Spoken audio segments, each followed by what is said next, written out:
25 milligrams over 3 to 5 minutes. Do you know what I'm referring? Yes. Okay. And do you recall in his statement that he also said before doing so that he turned off the saline before infusing the 25 milligrams of propofol? Yes, I do recall that.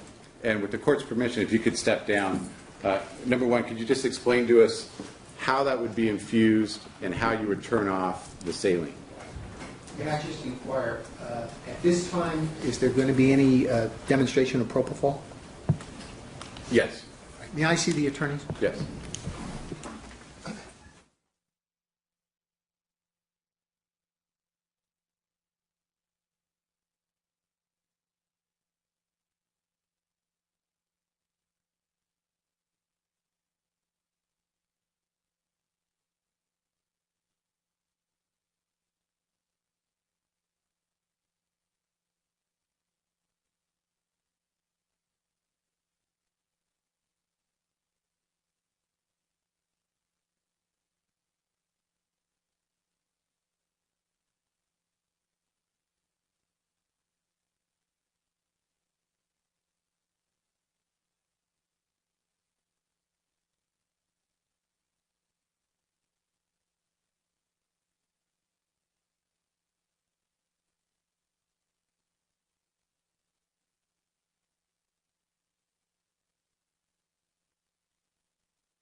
Thank you.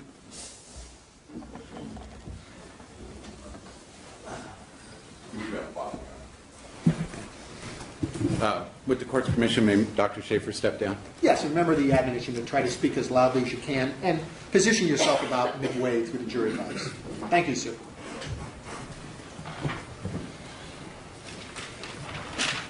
And if you could, number one, where would one infuse 25 milligrams over 3 to 5 minutes? Typically, one would do that. Let me remove this just for clarity. Typically, one would do that at this point here. And you're pointing and I'm pointing to the stopper that is about 3 feet from the patient. That's the stopper with the little rubber injection port. So one would typically infuse the propofol about here. And that's also maybe referred to as a Y connector? That's a Y connector, correct. Okay. And how would one turn off the saline? You would use a clamp, and there was that little white clamp you can see right there. I think it's probably there.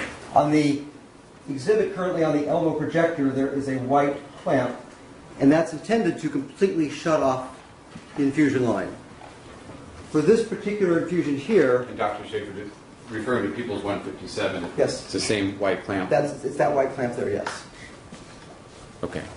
In this case, it would be this clamp right here. And I can just slide this, and it pinches the tubing.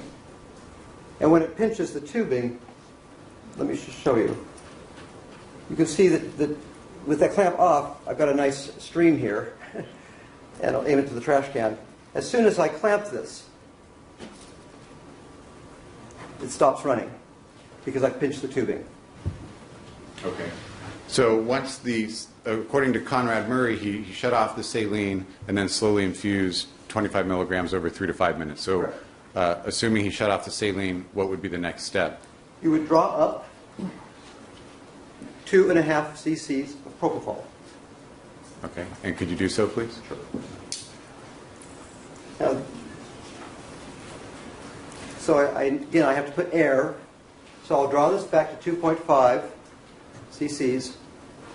Can I step over there just a little bit? You may. Is my position okay? I just want to see this syringe. Can I Oh, see it? of course, Be yeah. careful. Be careful. Can you hold on? It's not humorous. It's the same one that we used yesterday. For the jurors, can you see?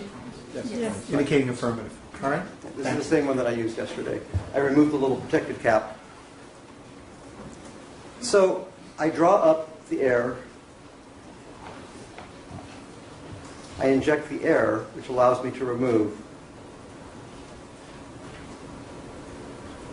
2.5 cc's. And so there you have 2.5 cc's of propofol in the syringe. And what size syringe is that? This is a 20 cc syringe. Okay. And what was recovered was 10 cc's? It was a 10 cc syringe, yes. And so how would one inject that into the infusion line then? One would, now, Dr. Murray, in his interview, described that he clamped the infusion line first, as I have done here. And he said he slowly gave this over 3 to 5 minutes. I'm going to do it just a little bit faster, not too much faster.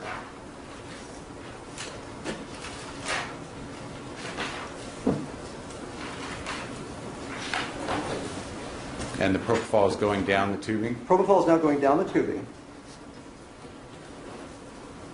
And what you see is that it's all in the tube. None of it reaches the patient. So even if I had injected this over 5 minutes, no propofol has gone to the patient with this particular tubing set, and I have to do a little bit of calculations on the geometry of the other set. But an anesthesiologist, a nurse anesthetist, anybody who is familiar with IV injections knows that you don't turn this off. Because by turning it off, you're preventing the drug from getting to the patient. Objection, this is non-responsive to any question. I'll overrule the objection, but we'll have another question. Thank you. How does the saline work as it comes down the line to, for example, in this case, the 25 milligrams of propofol, how does the saline work to push that into the body?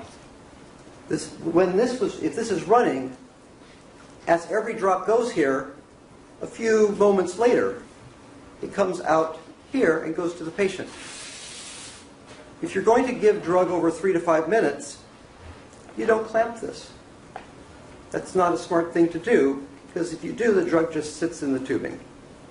But that's what was described by Conrad Murray. And that's because the saline is not coming down to force it through the tubing. Sometimes we call this a carrier solution.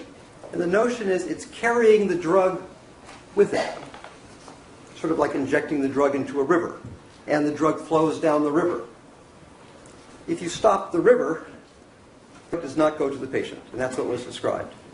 So what was described as a 3 to 5 minute slow injection, depending on the geometry, and I have not calculated the actual geometry there on my to-do list, but the drug, some significant fraction of the drug, and perhaps all the drug, just sits in the tubing. And when it goes to Michael Jackson is when this is opened up. Shall I demonstrate? Please. So you're unclamping the saline line now? So first I have to prepare the... Why don't you you can discard the remainder of the water in the bottle. Actually, I wanted to use it as ballast, just to hold it up, if that's okay. All right, that's fine. I just don't want us to misunderstand what's in there. Right. You're going to make sure that whatever... I will look after the disposal. Okay. No, it actually needs to be down because of the purposes of gravity. So, if I put this here, inside... Ladies and gentlemen, if you want to stand because it's below your line of sight, that's fine. This is a little higher than Michael Jackson would be, but I can adjust for that by raising this up just a touch. No, I can't. Okay. So now when I unclamp this, it flows into the patient. But it didn't flow into the patient while this was clamped. So even though it was described as a slow infusion, the drug was sitting here and then it's being bolused in. So essentially sitting in the tubing until the saline is unclamped so it can flow through and push the propofol into Michael Jackson. Correct.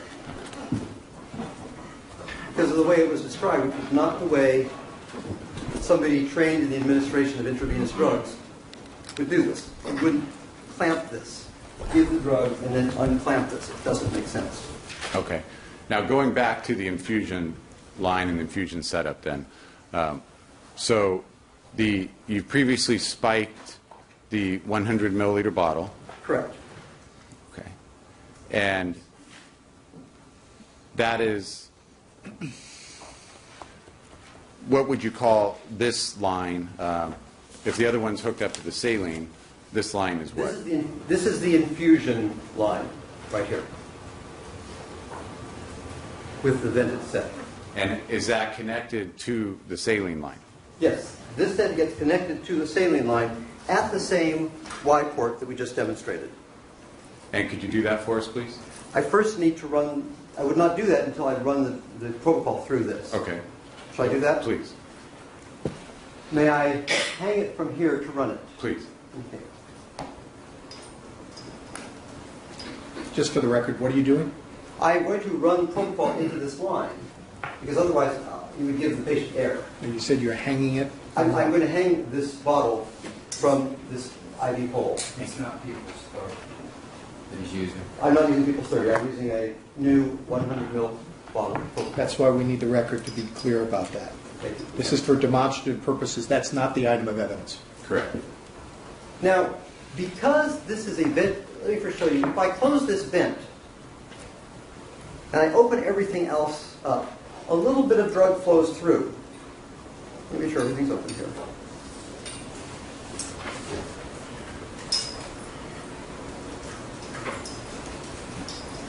But it stops because there's no way of getting air into that. And it will not run until I allow air to go in. And once I allow air to go in, it runs and it really quite races through the line until it will finally come out and here.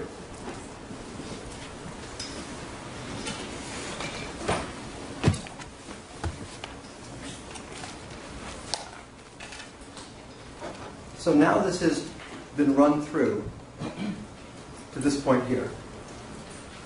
Now I can hook this up to give an infusion.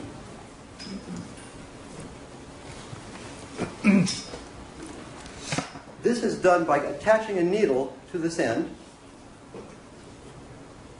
and that needle is then placed in the same location, In the Y port of in the Y port of the carrier set, which is the saline tubing. like that. That's the saline tubing? And this is the saline tubing here, and the infusion line is brought down to the Y connector. And is the propofol now traveling through the tubing? It will if I turn this on. Okay. Are you prepared to do that at this time, or was there another aspect of the setup that you wanted to demonstrate? Well, I just wish to say that this is an extremely unsafe setup because gravity is responsible for driving both of these. Gravity is driving them, and they are competing with each other for gravity. If I raise this up quite high, there's more force here, and this rate will slow down. If I drop this down, then there's more force here, and it will speed up. Just a moment. This referring to the saline bag, I'm so sorry. It does. here referring to the propofol setup. May I restate? Go ahead. Could you please restate? If the speed of the drip depends on the relative heights of the propofol drip and the saline bag. If the saline bag is raised up, there's more force on the saline bag from gravity, and the speed of the propofol drip will slow down. If the saline bag is lowered, then there's more force of gravity from this and it will speed up. If the saline bag is turned off, this will speed up quite a bit because there's no pump controlling the rate of this. You're dependent on gravity. And the set is not designed to be used that way. The set is designed to be used with an infusion pump controlling it right here. But there was no infusion pump. So it's an intrinsically dangerous setup. May I demonstrate? Please. Okay. So we'll put this with a catheter, 22 gauge catheter. It was a Michael Jackson. We'll put it right here. I'm just going to give it tip over. And the only way of controlling the rate is these two clamps.